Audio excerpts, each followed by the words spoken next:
it's fun to have a nice crowd for Rhodie class. I know Rhodies are pretty much in most every landscape we have around here, but it doesn't make them useless. I have a lot of customers like, I don't want any more rhododendrons. Well, they belong here, they grow great here. We have native rhododendron, of course. All the ones you find at nurseries are cultivars of them, but they're meant to love our acidic soils, our moisture, our rain, all the above. So I mean, it's a great choice for an easy shrub to grow in our yards. We have some for shade, we got some for sun. We're going to talk azaleas today. We'll talk a little bit of everything rhododendron. So I'm going to, hopefully everybody can see the screen, because I'm going to show you a few pictures. I think sometimes it makes it easier because not everything's blooming yet. I brought in a few things to show you. We got lots more out there. If you saw the tents up, so I don't know if you checked it out yet, but we have the Pilchuck chapter of the American Rhododendron Society down here kind of as our special guest to celebrate Rhodie Day. We always do a class. All the Rhodies and azaleas are on sale for 20% off. The food's on sale. And then they have their trust show, so you can go out there and look at some pretty cool flowers. I neglected to bring some of mine in. I feel bad because I usually bring a few. But they've got some pretty fun ones out there, and some you may never see it in nursery. I'll be honest with you. That's a lot of times the way you access a lot of those cool flavors is joining the club. You know, they share plants, you get a cutting, they grow some seeds, and then you have access to maybe some sums you really can't find at a lot of nurseries. We do have a massive table right next to them that we sell their plants for them. So we try to support the society. We sell them, we rent them through our till, but we give them the money when they're all gone. So there's probably 90% of what's on that table is, again, things you will not find a lot of nurseries. So I'd encourage you to look through the collector table there. There's some huge gallon plants. I think they're all 20 bucks, but you'll find some flowers and some flavors that are pretty sweet. Yeah, there's some fun. I don't have any room. This should tell you I usually end up bringing 4 or 5 home here in the next week, and I don't know where I'll put them, but I'll bring some more home off the table. So usually end up planting them down at the Arboretum because they have lots of room down there. So we'll get you going with the class here. I thought, you know, we'd just talk a little bit of basics about, we'll do Rhodies first, then we'll do some evergreen azaleas, then we'll do a little bit of deciduous azalea. We'll kind of cover all things rhododendron and azalea. So our first thing here, you know, it's a perfect spring blooming shrub. I mean, I can pick a time frame all the way back to February, to be honest with you, and I have a couple in my yard that are in bloom in June, early July even. So I can pick a very long time frame, and early bloom, early mid bloom, late bloom, very late bloom. I can kind of pick the season I would like to have the flower interest, and also the you know, for the timing. You know, maybe I don't want all the same. Some people like all their Rhodies blooming together. It makes a nice spring display. I like to stagger, some early, some middle, some late, so I've always got a little flower power going in the yard. These always bloom on old wood, and I bring that up pretty much with all shrubs I write about in articles and classes these days, because I think it makes it easier for you to understand pruning. So my Rhodie's blooming right now, that bud was created last summer. So the better I take care of them here and feed them in late spring, early summer, keep them watered, prune if I'm going to after bloom only is the whole point, because now it has all summer to set flower buds, and I get the reward the next year for more flower again. So keep in mind, old wood, it's not a summer prune, it's not a fall prune, it's never a winter prune, it's just right after bloom, and that gives me a chance to regrow, set flower buds, and maximize my flower from season to season, okay? It's the same with the Rhodies and the azaleas. It's going to be the same exact thing. And I'm not saying everybody has to go prune their Rhodies. It's not that at all. I hardly ever do. But if you are going to prune, that's the time of year to do it. And the same with the azalea. Does anyone have evergreen azaleas in your yard? A couple here, a couple there. I got some nice ones again in bloom right now. But it's up to you on how you want your azaleas to grow if we talk pruning. If I want it kind of natural woodland azalea, maybe a little bit taller, like 3 foot, maybe 4 foot on an old plant, don't prune it. You know, it's not, nothing says you have to shear it back every year. But if you like the super compact, dense, heavy flowering ones, those tend to get sheared that one time a year. So in my yard, it's like 50-50. I leave a couple alone that I want taller in the background. Maybe some ones on the border I do want a little bit smaller. I mean, I've got Hino Crimsons that are probably 3 foot across and only a foot tall that I can't see the leaves on right now because they're covered in red flowers. My purple ones in the back, a lot of bloom again, but they're much more tall and open, left natural. So if you're going to prune, head shears are pretty easy on azaleas. We can shear back after they're blooming, and again, we can keep them a little bit smaller, a little bit tighter. Okay. We're always going to use organic Rhodie food. This is an acid-loving fertilizer. The vast majority of our yards likes acidity. We have acidic soil. We're going to use acidic food. Camellias, rhododendrons, azaleas. It's a great blueberry food if you're growing blueberries. But it'll cover the vast majority of the stuff in a typical, Western Washington landscape. I have a lot of acid-loving plants. That's the perfect food to use on our rhododendrons and azaleas from the day. Okay. One thing I didn't bring in, you'll see another bag of food in there called Ultra Bloom. Has anyone tried that? I've kind of been on the Ultra Bloom bandwagon for a few years. So I discovered it, like, why doesn't this Rhodie bloom so much? And frankly, it's not just Rhodie, it's magnolias, it's dogwoods, it's all the plants that right now are in bloom that, again, spent last summer creating the flower buds. And if I walk out one year and I'm like, well, I got some flower, but that's not like it usually is, and I'm growing a lot less flower, feed it with the Rhodie food again, that's fine. But might also suggest I go through most of my plants now in June and throw a massive amount of Ultra Bloom out underneath those types of plants, because that's no nitrogen, it's all phosphorus, potassium, and that way when that plant's growing in the summer, this keeps it happy with its foliage, but now I really have phosphorus and potassium to kick in the budding process. And I've noticed, from 10 or 12 flowers on an old rhododendron, now I've got 50. It just really does help the budding process too, if you want to try that little extra fertilizer. Now, if we look at planting, I brought up a few plants here. You're really going to find Rhodies and azaleas in two different ways. Either I'm going to buy them from a grower that's growing them in a can. Somebody has propagated this plant, cute little azalea. It's got a nice root system. It's been growing in that can since it was tissue cultured or propagated from the grower. So when I buy a canned rhododendron, I'll slide it out carefully. Maybe I have some extra roots on the outside. That's not a problem. I hear a lot of people, I don't want to buy a plant that I see the roots. I would totally disagree. We want to just grab our pruner or a hori-hori, just lightly scrape that. We're not going to rip it apart. We're not going to damage it, but we're going to lightly score it so that when we put it in that hole, you're telling that plant you don't have to grow in a circle anymore. Here you go. We got some free game. We can start growing. The other half will be larger rhododendrons and azaleas like this. This is one called Horizon Monarch in a much bigger pot. Now this is from one of our collector growers down in the Willamette Valley in Oregon. And so he's got that in the ground, and last fall, early winter, he spaded that up, potted it in a plant pot for me, and then shipped it up. So it's a little bit heavier, maybe as far as weight, but I tend to get maybe a little more plant for my money, if that makes sense. If I buy that big of a plant can growing, it costs me a little bit more, so again, it's going to cost the customer a little bit more as well. Yeah. How much does something like that retail for? Well, bigger field-grown stuff. Rhodies is a weird plant. Everything is always on height, right? We buy trees, you pay more for the bigger you get. With Rhodie, it's this, width. So that's age. So we'll have a from 18 to 21, 24 inch, 30 inch, 36 inch. We get a variance out there. Most of the larger field-grown stuff be in the 60s, 75, sometimes a little bit more for some of the huge stuff, but you're always kind of right around there. Yeah, it's a great way to, well, again, it skips some years. I don't mind watching things grow. I do a lot of small starts too, but sometimes in the landscape, I don't need this. I'm gonna get lost, my dog's gonna trample it. I need, give me something I'm gonna see right away, okay? Make it nice and easy. So the container grown we're gonna score. The field grown, I highly doubt you'll have to do any root. A lot of times it's a little heavier, native soil. They've amended it, usually sometimes a little sawdust, again, for acidity. But I'll have a heavier ball that I need to be careful with, but when I plant it in there, I'm probably not going to have to do as much of the chopping on the side, okay? Now, we always want to dig. Rhodie's one of those plants that doesn't go down very far, but likes to spread. So I would always dig a pretty good sized hole for width, certainly depth too. We have to make sure we've got good drainage. If I dig a little hole down 6 inches and I'm on hard pan clay, that's probably not a good spot for a rhododendron. We've got to water in there in the winter, we're going to get root rot at some point. So I want moist, woodland, well-drained soil, but I really try to amend wide.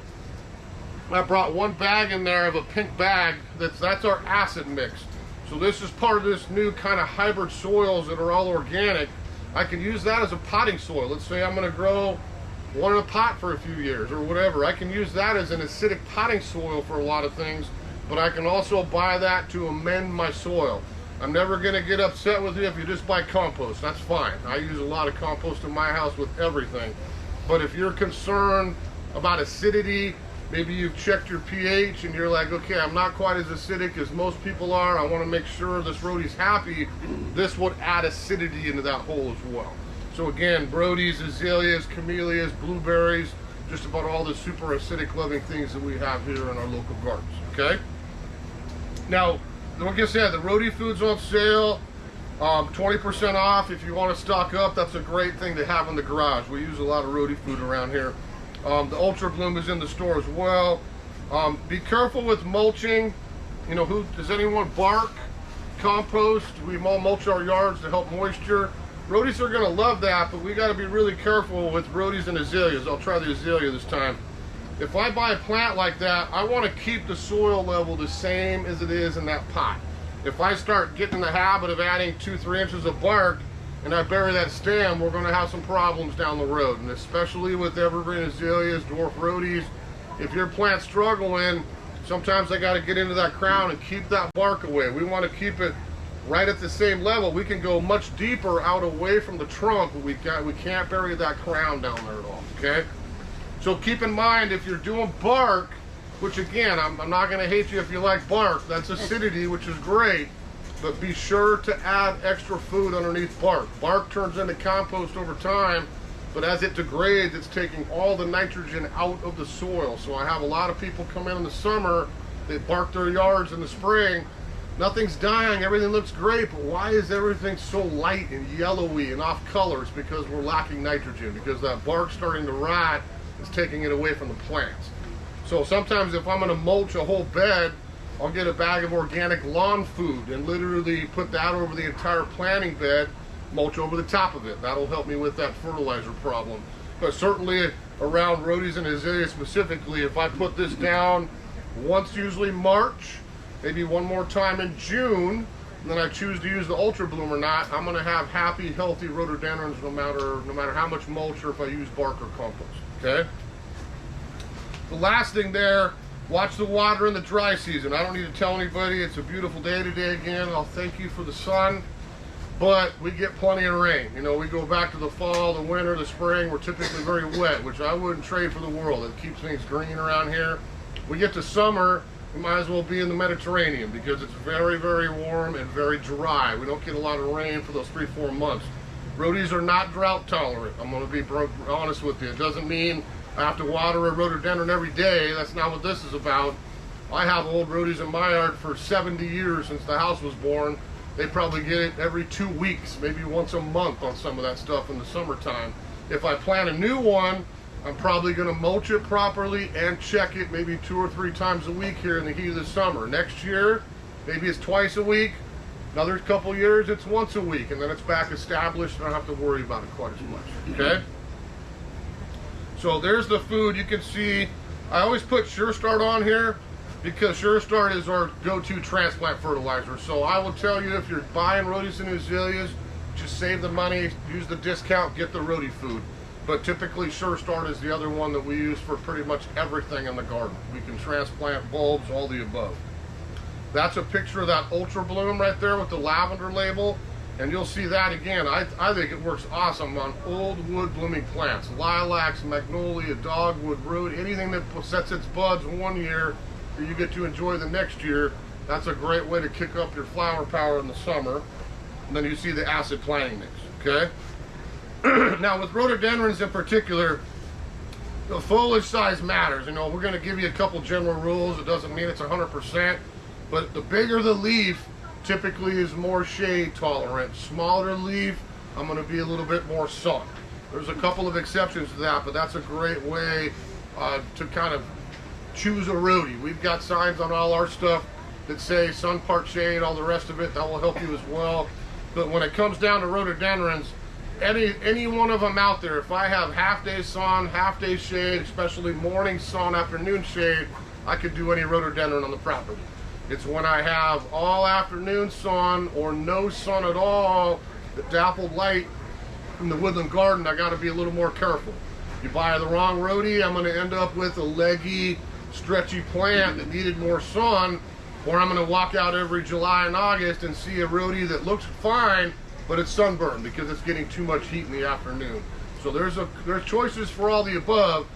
That's why I always recommend you ask, you know, one of our professional horticulturists. The Rhodie Society is here today to help. You know, tell them how much sun you got. It's not like, oh, you know, part sun, part shade. Well, when is that sun coming? Because it's going to matter to which one we choose, okay? Now, we can always prune back on a rhododendron about 1/3 of the height or the spread. I will raise my hand and say I broke that rule quite a few times in my life. When I bought our house, we had some old Rhodies that a landscaper had, I call him a landscraper because he obviously wasn't a landscaper, came in with the chainsaw, just cut everything off in the yard at 4 foot tall before I bought the house. And this is 50 years of the garden. So lilac trunks that big, 4 foot tall. Rhodies with bases that big, 4 foot tall. So I was able to save some and get them grown, and they still have them in the yard. Some other stuff didn't work out quite that well. But a couple of the bad ones, I'm like, you know what? I'm going to chop it off down towards the ground, way more than 1/3, and see how it comes back. The majority of them did. A couple of them didn't. They got dug out, sent to the compost heap in the sky, and I got a new, more suitable variety for that spot. You know, because there's a lot of good modern ones now too, okay? But 1/3 is always going to be safe in height or spread. There's a lot of great dwarf rhododendrons. I should have brought one of those in, because I think a lot of people see a dwarf rhododendron and think it's an azalea. So much sturdier foliage, much more sun tolerant than most of the azaleas as well. But we carry a huge selection of dwarf rhododendrons. And I'm talking small leaves. I've got some that I've had over 20 years in my yard, and the plants are that tall, and they do not get pruned. So we can pick a lot of dwarf stuff. It doesn't always have to be a gigantic specimen in the landscape, okay? I would always look at the foliage. You know, I don't need to tell you the Rhodie blooms in the spring, and then what do I have the rest of the year? I've got leaves. So I would pick something that you're attracted to, the leaf, the shape, the color, the texture.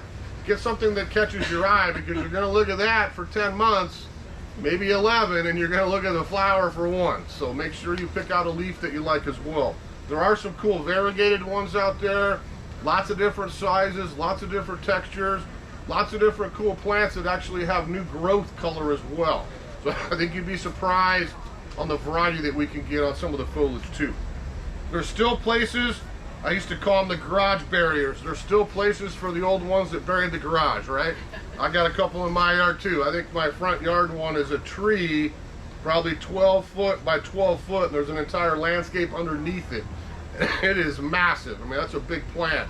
I drive down Sunnyside here and I see the one that literally has buried her garage that never got pruned. So there's still places for some of those in our yard, but again, choosing the right plant for the right place is going to eliminate the pruning and hopefully not bury the garage after 10, 12 years. So there's little tiny ones and some giant ones as well. I'm always looking for a cool flower. You know, there's some great old classic ones. I'm not gonna, you know, we carry a lot of great old classic ones because I'm kind of old these days too, but we get a lot of new ones in too. And there's, I hate to say, a lot of the families that do the breeding are just disappearing one after another because the kids are like, I'd rather play video games and breed rhododendrons. So we lose some of that over I've been doing this 30 years, and probably 3 or 4 of the best families that I had a relationship that we got plants from don't even do Rhodies anymore, which is a bummer. So I'm hoping more people will take this up, and that's part of the reason with the Rhodie Society they can keep this going. Hopefully get some new flavors out and still keep around some of the old ones. When it comes down to it, I think we're still well over 5,000 named cultivars of hybrid rhododendron. I mean, that's a massive amount. You know, and you might only see a couple hundred of them typically around most of the regions they're grown. But if you look, you can find some pretty fun ones too. But I'm always looking for blotch color, freckles, you know, a little painted edge on the flower, something really fun that's maybe a little bit different too, okay? And then obviously always look at hardiness. Some of the best ones are the ones that smell, and I have a couple I nurse back to health every spring, but they're also the ones that are right on our hardy line. We get a cold winter, we're gonna have some damage on them, so be careful with your zone. Down to the water here in town, you probably could grow just about any rhododendron you're going to find in a nursery. The farther I get up in the foothills, some of the oranges, some of the different ones that are really fun and attractive might not fare so well in the wintertime. I'll freeze the buds or maybe have a little bit of damage on the foliage if I'm not careful, okay? Now, just to show you a couple. Now, that first slide is a fancy word we call ingumentum. And it could be silver, it could be cinnamon. If I look at a plant, this one's called Kodiak. This is a fabulous, we call yak rhododendron. These are all hybrids from a Japanese species. But if I pass this around and you touch this leaf, it feels like velvet. It's got a soft, like a lamb's ear coating on it. It's a great insect barrier. But again, I think we would have, you know, all the flowers of the Rhodies are going to be attractive. But when that bloom's done with something like that, I've got a really nice foliage to look at as well. A little different color, some new growth, some different ways to go. So you'll see ones like Kodiak, Teddy Bear, different yak hybrids out there that will give me a little different foliage, and they're great for shade or morning sun. Those are ones we don't want to put much in afternoon sun. On the other side, there's something variegated. So we have a simple little creature here. This always brings me my James Bond. I always think of Mr. Goldfinger, my old James Bond movie. This is Gold Flimmer. So this is a great little Rhodie. It's got a nice little lilac purple flower. But again, when it's not in bloom, I've got an interesting variegated yellow splash on there. So if I wanted to add a little bit of interest, maybe something like Gold Flimmer or Super Flimmer. There's a few different variegated ones out there as well that will add you a little bit of foliage interest. I have a question. Yeah. Are any of the variegated ones okay for a sunny location? The Gold Flimmer, you'll be okay with more sun for sure. Yeah, the yaks definitely we want morning sun, afternoon shade. But Gold Flimmer in those, I could have much more sun on them for sure. Nice. Yeah, they're not super big. Now, foliage in the wintertime. You'll see the one on there that says foliage winter. That's a PJM. So that's a classic old rhododendron. I have one in my yard. Blooms more like an azalea early spring. But if I want to add, again, more interest, that's one that turns purple, mahogany, different color tones over the cold months. So I've got a really nice contrast in a typically green yard, and a nice bloom come spring again. So you'll see a bunch of different PJMs out there. During the growing season, they're green, but when we get to the cold, we'll have a little bit of foliage color with frost in the fall. We also have stuff with new growth color. That's one called Oxbow's Elizabeth right there. So big red bell flower, nice compact shape, takes the sun, but when it buds out, I get dark burgundy new leaves on top of my old foliage. So nice little two-tone effect with the leaf, and still, again, a great flower for mid-spring. If we show you just a couple whites, you know, there's Snow Lady. That's a really early bloomer, so that would be a nice white rhododendron choice, a little bit smaller, you know, for like maybe a 3-foot size plant, and that would be in March, a little bit earlier. Rhodies is an old classic white. We have that one down there with the nice yellow flare. Cunningham's White is another classic one that still is probably one of the more popular whites, sun tolerant, shade tolerant, really grows anywhere. It's a little bit lower and bushier, so if I don't want so much height, but I want to fill in some size left to right, Cunningham's White might be a great one. And Picobello, I brought one in to show you. There's one in the corner right there. You know, that's again a great example to me of modern breeding. There's a classic old Rhodie called Sapphos. Anyone got a Sappho? There's nothing wrong with Sappho except the fact that it, you know, stretches out and gives you a flower, and it gets you one here and you got one there. It's a very leggy plant. And you know, again, I'm not going to hate on Sappho. We still carry it off and on. But what we were excited to see was that contrast with the white flower, the dark blotch like Sappho, but maybe a little more attractive, lower bushy growth habit. So something like the Hockman's Picobello here would be a great example of that. Yes? Well, and I brought a Sappho by Tweety Bird. There you go, little cross one out there. Yeah. My mom's after a white that'll more likely stay white. Do you have a recommendation for one that would be less likely to turn pink? Oh, there's all kinds of pure whites out there. Every one I showed you, Snow Lady, Cunningham's White, Rhodies. If you don't want the blotch color, those are all white. We got C.P.H. Lewinsky's out there too. We got some great pure whites. Or if you want, again, add a little bit of flair in there, the Picobello, the Cal Saps, there's some other whites out there that'll give you that blotch too. Yeah, for sure.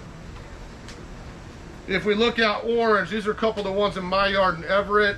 And again, these are the ones I might worry a little bit more about the farther I get up in the hills. You'll lose a little bit of buds on these. But Seaview Sunset's another great example. Breeder over at Smuggler's Cove on Whidbey Island. That's a local breeder. He doesn't breed anymore. I got one from him years ago of that, and that's one we're able to get a massive amount of plants. That's one of my single favorite rhododendrons, Seaview Sunset. So mine's over 20 years old, just to give you an idea, and I don't prune it again. And I'm just about chin level now in 20 years, and nice and bushy. It's not super tall, but again, one of the lower bushy ones. Neon is the newest of the oranges I've found. I think we still got a couple out there, and we're able to get more of those. But that one I would maybe worry even more than the Seaview Sunset. If I did live down here low in town and I'm up in the hills, that one we might have a little bit of winter hardiness issue with. If we look at yellows, you know, again, I like yellow and orange are my two favorite colors. I still, to this day, do not think you're going to beat Hotai. If I want canary yellow in a really nice, attractive shrub, morning sun preferably, afternoon shade, but a really nice specimen woodland Rhodie, I still think you can't beat Hotai. I mean, that is as canary yellow as it gets. Nothing fancy. I don't need freckles, blotches. Give me yellow. I would still put that at the top of the totem pole after probably been out 80 years now. That's still one of the best ones. Horizon Monarch, I brought one in right here, would be an example again of modern breeding. So the Thompson family down in Yahats on the Oregon coast did a lot of breeding over the years. This is one of their own that we're able to access these days. I have one of those in my yard. I've added one down to Arboretum in Everett because that's a big flower, big leaf, and a pretty attractive color. I like maybe sometimes yellows where if you saw that breaking bud, you'd think, well, that's not yellow. It's not going to be anything but, you know, anything but yellow. But after we open, we get the yellow color we want. But some nice little highlights in the buds and the individual flowers as well. Nancy Evans is a nice one again that looks a little more orange-red. Then it opens, I get a great yellow. And that's not a very tall one, probably a little more manageable in size again. And then again, maybe more modern. It's not quite Hotai to me, but Lemon Dream and Capistrano, there's a lot of good yellows, maybe a little bit smaller than Hotai, but maybe not quite canary yellow, but more buttery yellow or creamy yellow, a little bit different color. And Nancy Evans was created for Dan Evans, the governor's wife. Yep, exactly. Now, pinks I think we could do some fun stuff with. Cherry Cheesecake might be the most single prettiest flower these days, I think, on a rhododendron if you like pinks. That's got the blacks, it's got the painted edge, it's a nice foliage. I don't think we have a few of those left. I'm hoping I'll get some more of it. Some lady yesterday was in here and cleaned me out because she said, oh, you got cherry cheesecake, I'll take 5. So I think she only left us with a couple, but that's a pretty sweet pink that's kind of, again, a little bit newer. Cosmopolitan we have out there, and I think that's one of the classic pinks. Again, one color pink, darker blotch, really nice contrast in the landscape.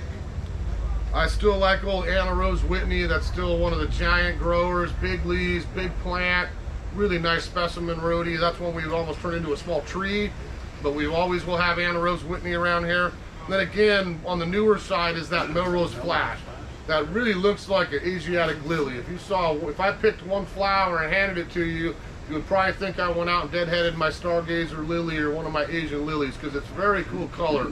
Limey green, the pink, the white, the blotch, the whole thing. That's a pretty fun flower. We do have that one out there as well. Lots of good reds. You know, typically, if people ask me as a general rule, I would usually say your reds and your purples are going to be much more sun tolerant if you've got afternoon sun. The other colors may be a little more morning sun, afternoon shade. Again, there's exceptions to both. But Taurus already bloomed. That's one of the first big reds to bloom. Massive flower, massive foliage, big plant. If I'm looking for a specimen red, Taurus is about probably the one to get. Jean Marie de Montague, been around forever. That's our classic red. That one probably takes more sun than any of the rhododendrons. There's a few that do, but that's up there. That's one I see everywhere. Commercial parking lots, landscapes, restaurants, you name it, because they just don't take a lot. That's, again, maybe a 5-6 foot grower. Taurus would be a little bit bigger than that down the road. Maybe a little smaller would be Vulcan, a little darker red. or even smaller than that, something like Elizabeth. That's a little smaller leaf, one that I might get more waist level and kind of spread a little bit more in habit. It's got a nice little bellflower on that. Then we got a couple purples. You know, there's a lot of good purples. That's a popular color around here for our customers, so we get quite a few. Again, some great old ones, some great new ones, dwarf ones, tall ones, you name it. Probably Polar Knocked would be at the top of my list. There's one just starting to bloom on the corner there. So if I want a good, hardy, reliable purple, sun tolerant, all the above, Hockman's Polar Knocked, I think, is probably one of the nicer plants, you know, as far as being bushy and a little bit lower in habit. That's one to look at. Again, if you want to go for the blotch, a lot of the lavender blues like Blue Peter, Blue Jay, there's a few of those out there. I can really get a nice flower with that contrast with the blotch again. Probably still the darkest one of this day is Purple Splendor, and kind of like Sappho, you know, maybe not the prettiest growth habit, but definitely the purple flower of all purple flowers. That dark purple with the black blotch, that's one we're always going to have around for sale. One I might keep in a little more sun than shade, so we hopefully don't get quite as open and leggy.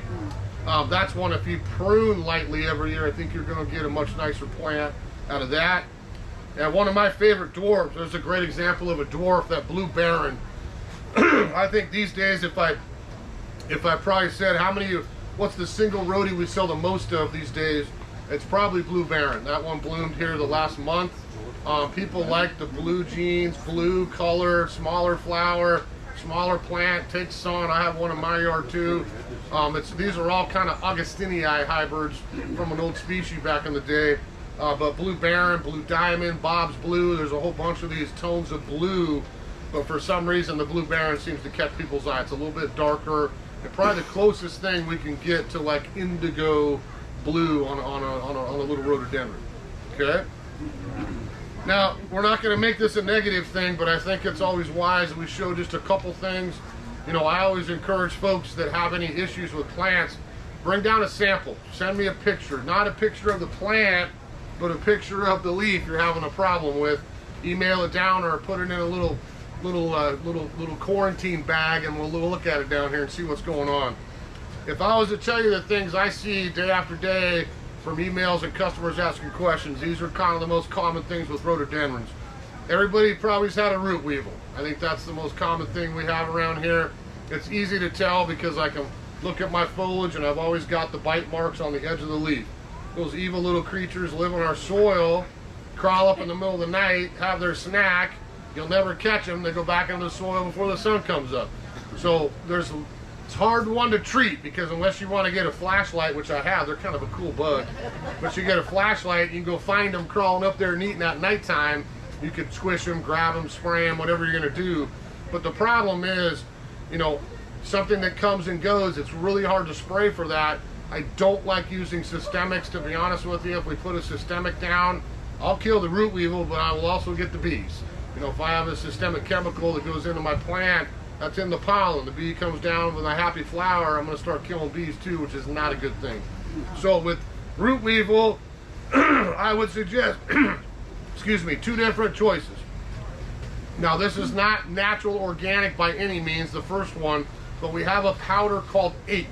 It has what's called bifenthrin in it, and if I sprinkle that on the soil and let Mother Nature or me water it in, that will kill the larva in the ground without getting my bees and stuff in the plant. So that would be my first choice.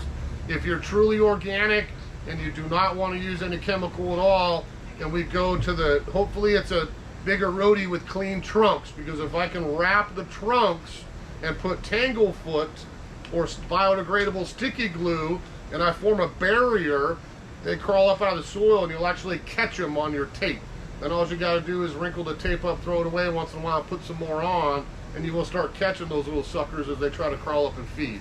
Now, I have ones in my yard that's very easy to do with, because that's what I do. I've got open trunks, big tall tree Rhodies that I can access the base and keep them out of. That's not going to work for my little dwarfs with 80 stems coming out of the ground. I'm never going to get all those areas wrapped. They're going to find a way to get up there and get in that plant. Okay? So root weevil is number one. Probably 5, 6 Time flies when you're having fun. Maybe 7 years in a row now, everybody has lace bug. Okay, if you recognize that leaf, a lot of people come in and think they need food. They got algae, they've got something going on. That's all lace bug damage. So the key with Rhodie is it's not this. Flip that leaf over and look at the bottom, and you're gonna find the larvae, their little droppings, the tar spots, all the above, and that's gonna tell you, okay, I got lace bug. I'm telling you right now, if you walk away from a Rhodie with lace bug, you're gonna be disappointed, because they will get that plant. You will have nothing left except 1 year of leaves, year after year after year, and it will never end. So I need to get that sprayed ASAP, and I need to get that fed, because a well-fed plant is always going to be better than one that's not. But if I get lace bug, again, I'm not going to talk about systemics, because I don't like the fact to get into the flower. That's your no-brainer lazy choice. I hope I didn't offend anybody. So we avoid systemic, and we get something natural, like spinosad is a great way to go. Neem oil is a great way to go with lace bug, but I have to spray the whole plant. I need to get this, and I need to get this underneath. I can't just bless it and walk away. I got to really get in there and spray and make sure I covered it up. I've had this on a couple of old ones in my yard, and I've won. I've seen a lot in my neighborhood, they just ignored it, and 5 years later, like, well, that's gonna just have to go away, and you're gonna have to get a new one, because there's nothing left of that plant, okay? So don't feel alone. Everybody in the area is fighting those two things. Root weevil's been around forever. Lace bug seems to really have taken a spike here the last 5, 6, 7 years, and I think these are probably the two most common leaves I have come into the nursery day after day after day this time of year in spring, okay? On the disease side, it's those two. You know, I taught class to our staff yesterday, and everybody always asks, well, how can I tell if it's a disease or if it needs food? You know, some of that's an experience thing, you know, getting used to seeing certain things. But I always try to explain it this way. If I have a leaf that has a very consistent burn or a tire brown edge, that typically is something cultural. You know, I've got salt, I've got fertilizer burn, sunburn, overwatered. There's a lot of things that might cause that pattern. Nature is very random. If I look at a leaf and I have irregular spots all over the place, that's not from sunburn. That's because I have fungal leaf spot or powdery mildew or a disease. So again, it's not always up on the top. They're going to show up on the bottom first. If you bring a sample in, bring the leaf, we can look. If you take pictures, remember to try to do the top and turn it over and see what's underneath that leaf. The lace bug might be one, but you might also have powdery mildew, like that picture. It doesn't look anything like powdery mildew on a rose or a tomato or whatever else you're growing. It's different, but it would be something we need to treat, okay? So especially with the disease and the lace bug, frankly, if I have an infestation, you're gonna see a lot of foliage dropping out. So we get in here to the summer, all those old leaves, we always use that word evergreen. You know, Rhodies only hold their leaves for 3 years anyway, but if I have a disease or the lace bug, it's probably 1 year. Once that leaf is done, they're gonna start dropping out. I would ask you to rake them up and get them out of there would be phase one. I don't want that sitting on the soil, and you have to break the cycle. And that's why I bring this up in spring. We never ever spray something in bloom. If I spray a neem oil on my Rhodie when it's in bloom, I'm gonna kill the bee just the same as if I used murder, death, kill, you know, to spray. So we get up early, we get up late, or we wait for them to be finished blooming. And the most important to me is this is all damage that's been done. So once it blooms, we send our new growth up. That's my job as a gardener, to try to protect that new foliage from getting the same exact problem as I had before. Does that make sense? So I would always spray the plant if I had a problem, let it bloom, let the new leaves totally emerge, and then get those sprayed a second time. Then I hopefully don't have the same thing continue, okay? Is that making sense? All right. Now let's talk, we'll just do a couple of azaleas real quick and deciduous. You know, we got a lot of different azaleas in. By the way, all azaleas are rhododendrons, right? So this is all in the same family. So I brought a few azaleas in just to show you lavender, pink, red, purple, white, every shade you can ever think. There's a great azalea out there. We probably carry 30, 35 different evergreen azaleas these days. I usually can't say no to most Rhodies and azaleas, so we get a lot of them in. There's nothing wrong, once again, to me it's the same kind of story as the Rhodie. The purples, the reds, maybe a little more sun tolerant for afternoon. Whites for sure, I would only try to keep in morning sun, afternoon shade, but even the pinks, the corals, some of those different colors are gonna always be better kind of half and half. Morning sun, afternoon shade's a great little spot for them, okay? Prune after bloom, like we talked about, or you can go natural. That's an easy one for the woodland garden. You know, I don't know that I've ever bought one azalea. It's usually 3 because I want a mass. You know, I put one, you know, maybe some like to mix it up and have the masters, you know, a huge variety of azaleas and all the, I don't have a problem with that at all. But if you came to my yard in Everett, you go, wow, that's an incredible azalea. And it looks like one giant plant. Well, that was 3 planted in a triangle 20 years ago that now look like one specimen because I didn't want one, I wanted a mass. So I tend to do 3s, you know, 3 here, 3 over there, 3 back there because I think it makes a little more impact. But you could also mix up your colors as well, okay? Now the last one there, I put in Double Shot and Perfectamundo. Those are, well, I guess Double Shot's not bad. I don't know why Perfectamundo, I don't think it's a good name for a plant. But, so has anyone tried Encore azaleas? You've tried, have you lost them all? Had any live? I actually have, You got a couple that lived? yeah, and they actually do bloom in the fall. Twice a year. So I actually have been very lucky with them. They So, just- yeah, so I've tried Encore and I have not gotten around to go for the winter for me. And so they're all right on our zone. If we were down Mississippi, Alabama, Georgia, those are all what we call Southern Indica azaleas. So great bloom, they bloom twice a year. How nice is it to have flower now and then again in August, September? You know, I get double bloom on those, but I had a hardiness issue with them. So these are the 2 we get in. We get a series called Double Shot and we get Perfectamundo. All the Encores are zone 7, 8. These are zone 6. So I'm a little more comfortable with the winter time. We get a cold winter, I don't have to worry about losing it. And I do have a couple of these in my own yard and I've had success through the winter time. So I can pick a color, you know, watermelon, salmon, lavender, purple. There's lots of options on all of them, but that might give me that bloom twice a year, if that's what you're going for, okay? Now, excuse me, a couple things that I think about. Now, if you were honest and I said, is there really an azalea flower that is ugly? There really is. You know what? You may not like the color, but they're all going to be pretty when they bloom, right? I mean, you say, give me a red azalea. I can show you 6 different ones. I don't think she would care which one she choose. I just want red, right? So what I would think about when you're picking them is, again, what is left after flower? How does it grow? How does the plant look? And a big one with me is winter foliage. A lot of the azaleas I've chose from my yard, they're green as can be right now. They're in full bloom right now. I go through the summer, we get frost.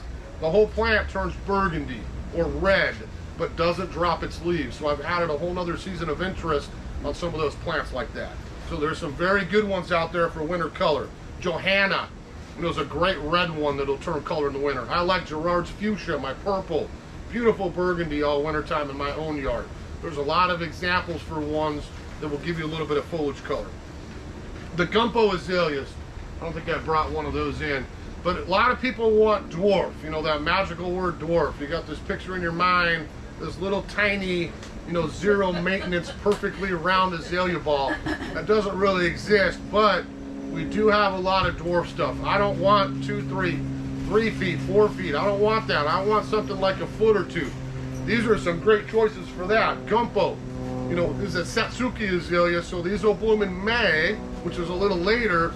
I can get white, I can get pink, red, different colors, but now I've got a short, little compact azalea that never grows up like typical azaleas you've seen around. Very, very tidy and compact.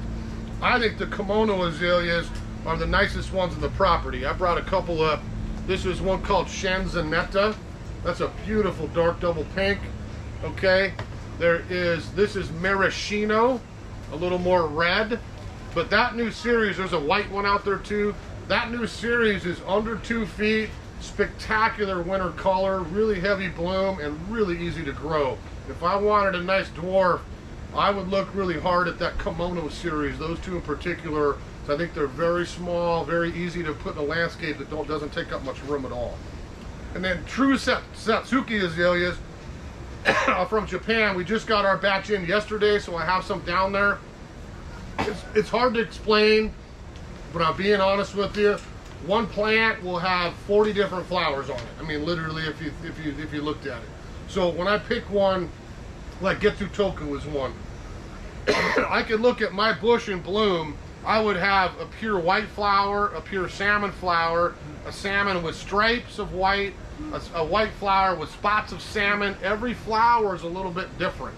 So big blooms with a variety of different colors in there on each individual flower.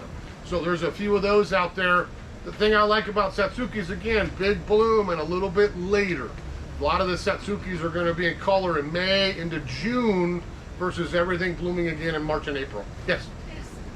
Is that good for shade? The white one would be fabulous for shade, the May Snow. That's got a beautiful lime green throat.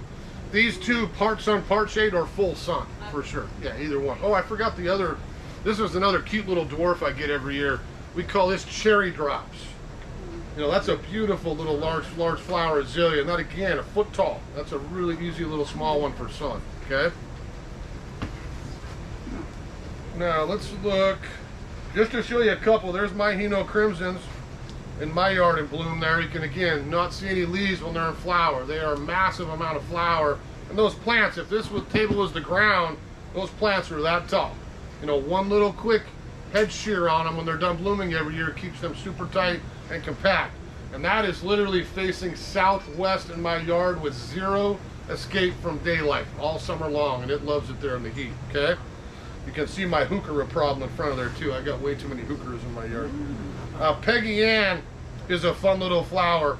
So that one we have out there too, but again, I've got the two-tone flower, something a little different for azalea on Peggy Ann. There's my Gerard's fuchsia, back by one of my Hinokis in my yard with that fuchsia purple flower, a little bit taller again, being unpruned. Elsie Lee, beautiful double lavender. We just got more of those in. If you like that hose and hose classic flower, that would give you some really rich lavender flower power for spring. There's your double shot watermelon. Okay, there's an example of that double shot series. Double flower, watermelon color, but again, spring and fall versus the one bloom season. And there's even some variegated, like Silver Sword, Gerard's Variegated Gem. We have some variegated azaleas out there. So again, when it's not blooming, flowers are done, I look out and see a nice white silver on green, a nice foliage that I can enjoy the rest of the season. There's a couple pictures of some of the kimonos there. So Shanzanetta, Maraschino, we've got the white one out there, the Masono as well. There's a Gumpo in bloom. So again, very, very short. This is one I have a lot of customers use underneath old trees. You know, I get part sun, little shade, little sun as the sun goes across the yard. They fill up area with something evergreen that's low, and we plant them in mass and have a really nice spring flower display on a much little smaller plant. So there's an example of Satsuki. Can you see in that Getsu Toku where I got white, I got some salmon, some stripes, some spots. If you see, go look at one in bloom out there, they're just starting to open, and you will see the difference, and all the flowers are a little bit fun. And Higasa is absolutely huge. I think one flower is about that big when that blooms. Deep dark pink, but a big, big flower. Now, the couple things on azaleas, and these aren't things I see everywhere. I've had a couple of these in my yard over the years, but not that I have to throw it in the compost bin and start over again. They're easy to treat. So leaf gall is something we see on azaleas, maybe a little more in shade with poor air circulation if they're crowded. Sometimes we get a little leaf gall. You're always going to see that fuzzy white distorted little growth on the tip of the foliage. We prune that out, we throw it away, we see it when it's early, maybe give it one spray with a little copper fungicide, the natural fungicide, we're good to go. We don't have to destroy our plant. If we leave it alone for 3 years and we come back and I have galls over the entire thing, I might have to do something different, maybe start with the fresh one again, okay? Root rot is always going to show up here coming out of winter. This is Rhodie and azalea.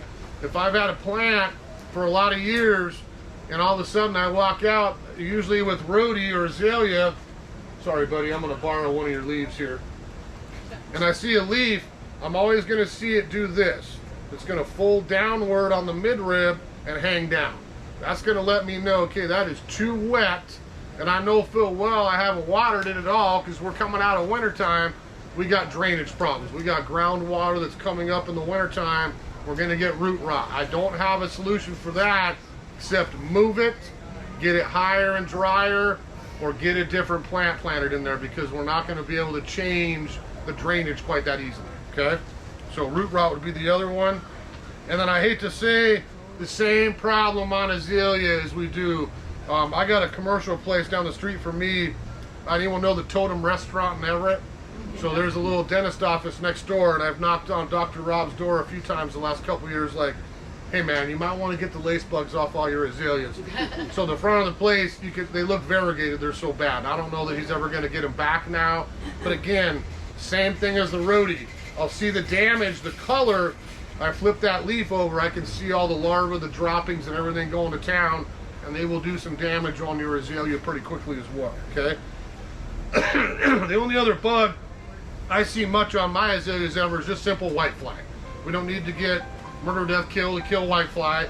We walk by, we touch our plant, a couple little white flies fly up and they go right back down.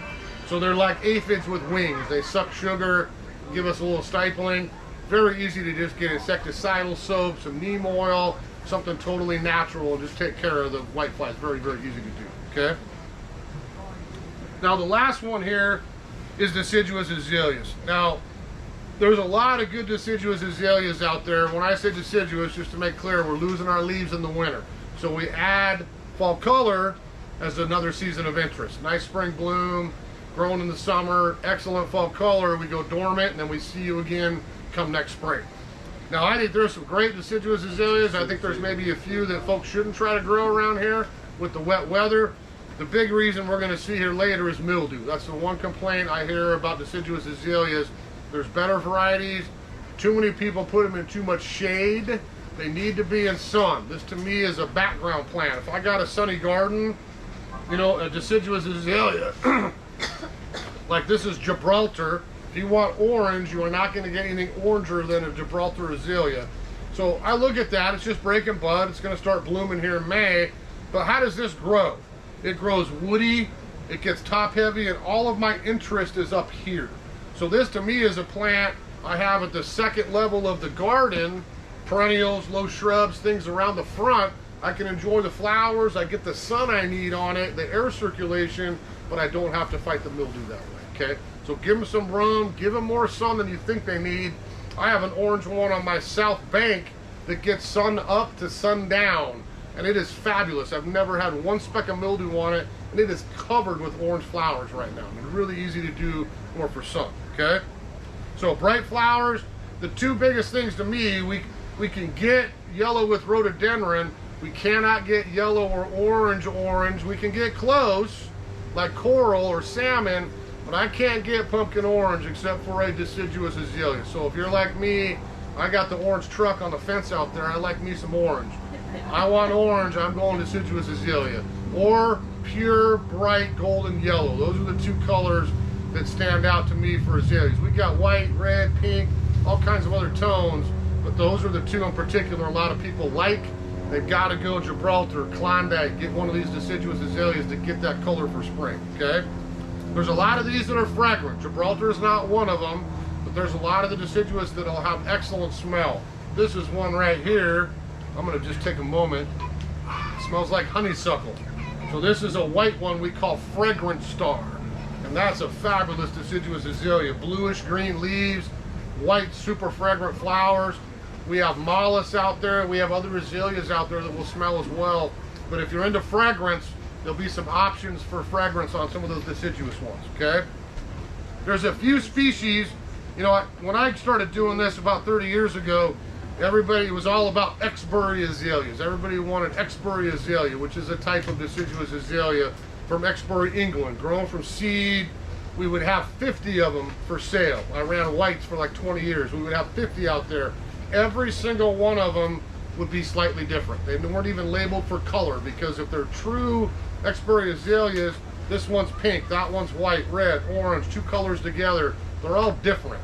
So nowadays you tend to get named varieties, where it allows you as a gardener, I want red, orange, yellow, pink, whatever color it is, you get the right variety and you get that named cultivar that way, okay? This is the same as our other ones, prune after bloom. If I go in the wintertime and start hacking back my azalea, there goes all my flower buds, okay? So I do ultra bloom, I feed them, I grow them well, but I don't want to prune this until it's done blooming. Then if I want to, I can head it back a little bit to control the size, let it regrow, set its flower buds, and then I see them again in spring 2026, okay? Now let's go, I'm just gonna show you a few. So the light series is out of University of Minnesota. So if we're going like 40 below zero, which we don't need to worry about around here, but this is supremely hardy. And I can get mandarin lights, rosy lights, spicy lights, white lights. There's about 10 of them, I think, now. So they're great deciduous azaleas. Again, not as much for fragrance, but if you're concerned about cold hardiness, really crisp colors, really easy to grow, and again, superior for the winter time. I love my Arnesons. That's a picture of my Arnesons gem right there in my yard. Mr. Arneson passed away decades ago. He was an azalea breeder down in Malala, Oregon. And so he liked Exbury azaleas, but he hated mildew. He was a good man for that.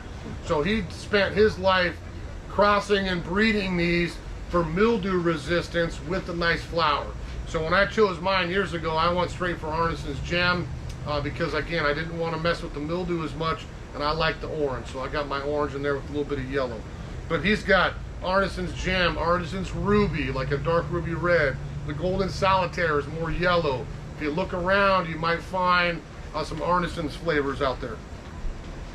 Then we have Weston's azaleas. Now these are all going to be at the top of the fragrance totem pole. If I'm going for smell, a lot of times they call these honeysuckle azaleas. They look very much like a honeysuckle flower, long tube. I have the hummingbird even visit mine a little bit when it's in bloom here later spring. But I like the Westons because they bloom later and they smell. So we have a couple in, we'll get some more in as we get later into May. But this would be a plant that would give me flowers mid-May through June. This is not about March, April, Mother's Day. This is about getting towards early summer. So great fall color, excellent fragrance, nice flower, but you'll have a later bloom, which I think is a nice bonus as well on the Westons, okay? Now there's your Klondike and your Gibraltar. Probably the two most common. There's my orange right there, the Gibraltar. Everybody leaves there, everybody comes in here in July. Where's the orange azalea? We're already sold out for the year. You gotta wait till 2026. So we probably called 30 people from last year already that came out and got some. We still got plenty. But those, again, the orange and the yellow lovers, those would be two great choices for right now. We've got our native azalea. So that's Irene Coster. I'm out of Irene. I'm hoping to get some more here. Some people, I think, figured out that that's a great cultivar, so we sold out early. That one smells. We have one on the property here out in the front garden. It smells great, and that's a variety of Rhododendron Occidentale. So that's our native Western azalea. We would find seedlings of Occidentale grown all over the Pacific Northwest. Western Washington, Vancouver Island, all different areas. This is a named cultivar of that with a specific color to it that, again, has the smell, okay? On the right there is this little guy. You're probably like, why did he bring me that little worthless plant in here? It doesn't even have a flower bud. So this is brand new. This just came out. This was one of my new plants for 2025 that I was kind of promoting. This is one we call Garden Rainbow.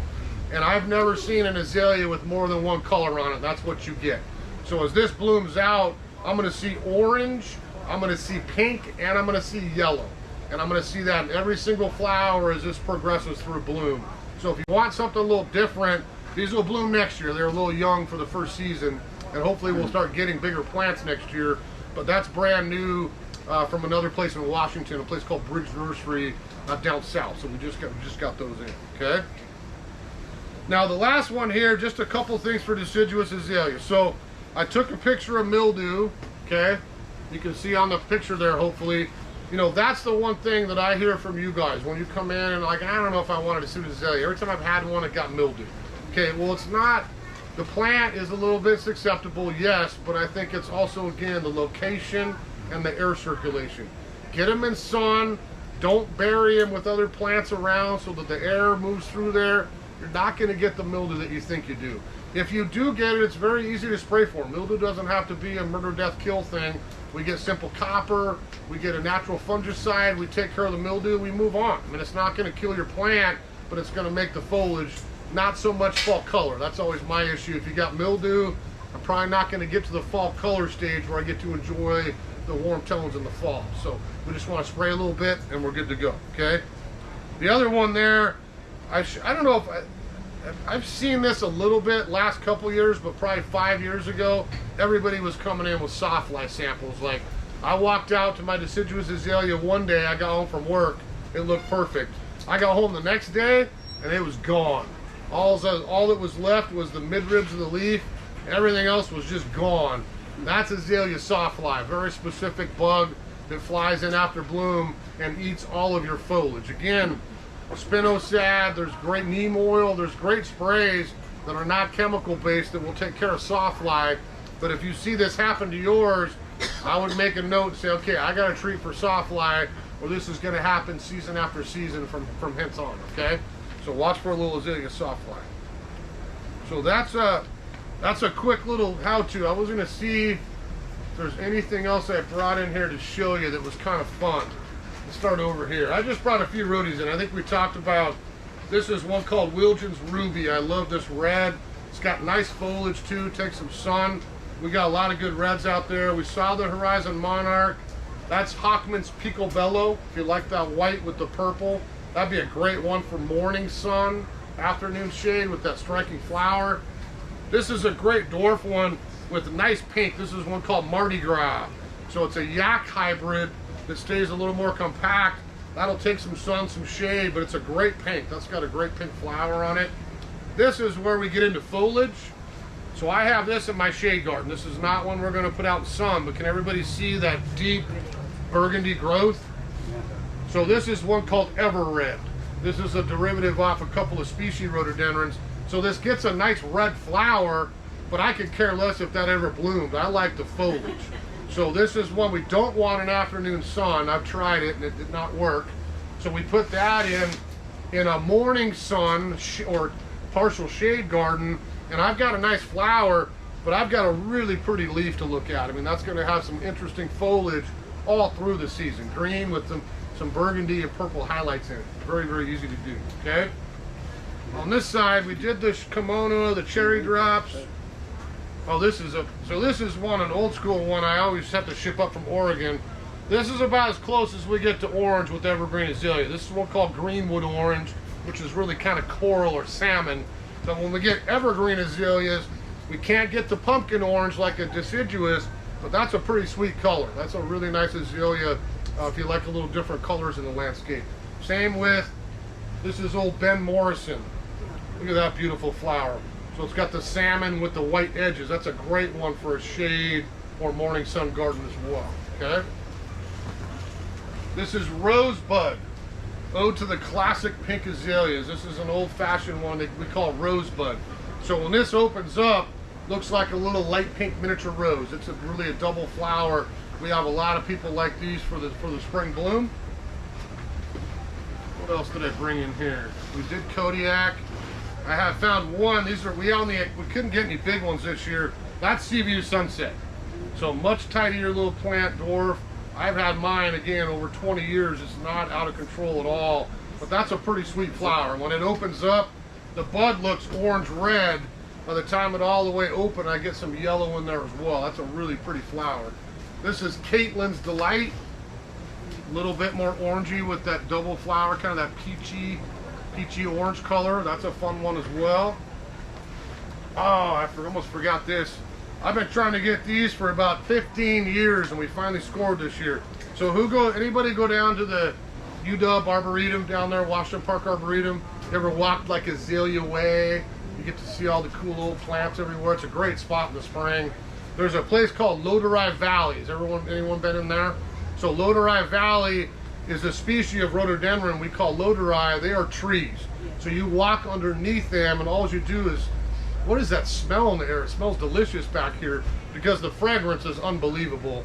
It's a big plant. It'll turn into a small tree versus a shrub, but we finally have Lodi King George. I haven't had these in probably 15 years. We got a bunch of them out there for a change. I finally found, well, I shouldn't say found, I talked to one of our growers down in Oregon, like, dude, start making these, please. Because they're out there, they're fun to grow, but it'll take a couple years. These grow big leaves, You'll probably wait another 2-3 years, and then you'll start getting your flower buds. They got to get a little bit of age before they'll start blooming. But if you're looking for a big fragrant rhodie, that's a pretty sweet plant. Any of the Rhododendrons are fun to grow. Okay, I think that gets them all. So again, if you're going out shopping after class, tell them you at the register when you check out. Tell them you're at the class. They hit a button. You got 20% off all Rhodies, all azaleas, the rhododendron food as well if you need to stock up. The only exception, I'm going to say this twice because last year it was confusing. We have one table out there. Like I mentioned, we try to raise money to help out the Rhodie Society today. So we have one table with specialty rhododendrons on it. They're all on their own table. They say Pilchuck. That's the only plant you will not get 20% off. So you can be happy and smile. You're donating to the Rhododendron Society as well. Okay? What you got? What would you choose for a Japanese garden? Is there a traditional azalea you would choose for Japanese garden? Or can you plant them in trees still? Well, for azalea, for sure, it would be Satsuki or Gumpo. Yeah. Satsuki, Gumpo, and frankly, the kimonos were bred over there too. I mean, one of those three. I think most is, I'll be honest with you, I could probably say 90% of the cool plants we grow around here all come from Japan. Yeah. I mean, we have Rhodies, they have Rhodies. But traditionally, azaleas, Gumpo, Satsuki is straight from Japan. Any Satsuki azaleas, Gumpo same way. And if you're going Rhodie, and I don't mean Rhodie, I mean like waist level Rhodie, look at the Yakuza maidens. That's the Japanese species. So anything with that new growth color, spectacular, straight from Japan. Yep. Got any more? You guys ready to do some shopping? Yeah. There you go. Yeah. What is that color again? This one? Yeah. This one's called Kodiak. So that's got silver injumentum and then a big pure white flower when that blooms. And all the yaks, you know, they're gonna say this. I love yaks rhodie. I got a couple in my yard too because I love the foliage. I'm not getting purple, yellow, orange, red, none of that. This is all white and shades of pink. So I can get a really nice selection of those colors, but that would be to me choosing the foliage you like. Yeah, which color leaf do you like? Okay? Yeah. I see all this stuff that, you know, you use baking soda, Yep. milk, even sour milk Yeah. to help bring out blooms. I know about bananas. I Yeah. get bananas. and Potassium use style. that. There you go. Yeah. But is that good? Is it true? I don't. It's not a substitute for fertilizer. I don't have any problem with coffee grounds. Is usually the one I hear. I throw coffee grounds out because none of that's ever going to hurt your plant. Is it going to make that Rhodie super acidic? It'll help, but it's not going to change if you don't have. If you have alkaline soil, we need to get sulfur or an amendment that'll actually change the pH. It'll temporarily help a little bit, but none of it's bad, if that makes sense. But it's not a substitute for putting down food. You know, regular old-fashioned food is going to do wonders. They make it sound like it's like that's the thing to do. Well, and again, like I do the banana peel thing all the time. It's just potassium, so that helps me with the budding process. Is there enough potassium in that peel to substitute for a cup of this? No, but it'll help a little bit. Yeah, for sure. Yeah. Can you just review when to use the Ultra Bloom versus that Rhododendron? Yeah. So if I'm doing, now I'll admit this. I don't. If my plant is happy, I feed it one time a year. I don't need to run out and do this every 6. We're not feeding my annuals. I want slow and steady. So I always feed every one of my Rhodies, everything in the yard perennials, all got fed in March. You know, we come out of winter, it all goes down. This on the Rhodie, the blueberry, the azalea, rose and flower, all the different foods. It's all done. If I'm struggling at all, where I was disappointed with the flower count that year, I will always go back and do this again in June and the Ultra Bloom. Okay, the Ultra Bloom is no nitrogen, so it's not going to fix off color, the green. It's not going to produce a bunch of growth. It's all about flower buds. So if I want, like me, I have Seaview Sunset, and what I've found with a lot of these modern rhododendrons is they're a little bit heavier feeding than old Anna Rose Whitney or Purple Splendor. You know, it's just the way it is. So what I found was, probably 5 years ago, I'm like, well, that sucks. You know, to be frank, I walked out my Seaview and I think I had 6 flowers, you know, on a 4-foot beautiful plant. I'm like, well, that's disappointing. Last year was much better.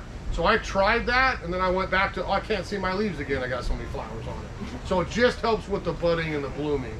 So Ultra Bloom, it's not a substitute for Rhodie food. I want to make sure that's clear. There's no nitrogen. If I need growth or I'm off color, always go to Rhodie food. But if I want to up my flower game, I'm putting Ultra Bloom down on top of that.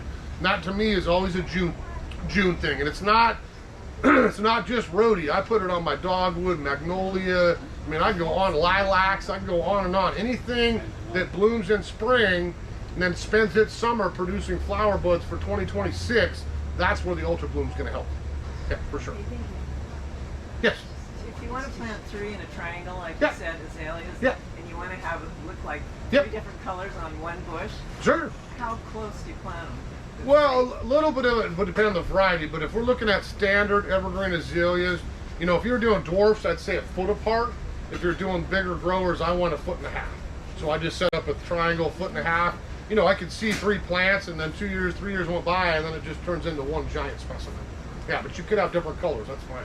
Yeah.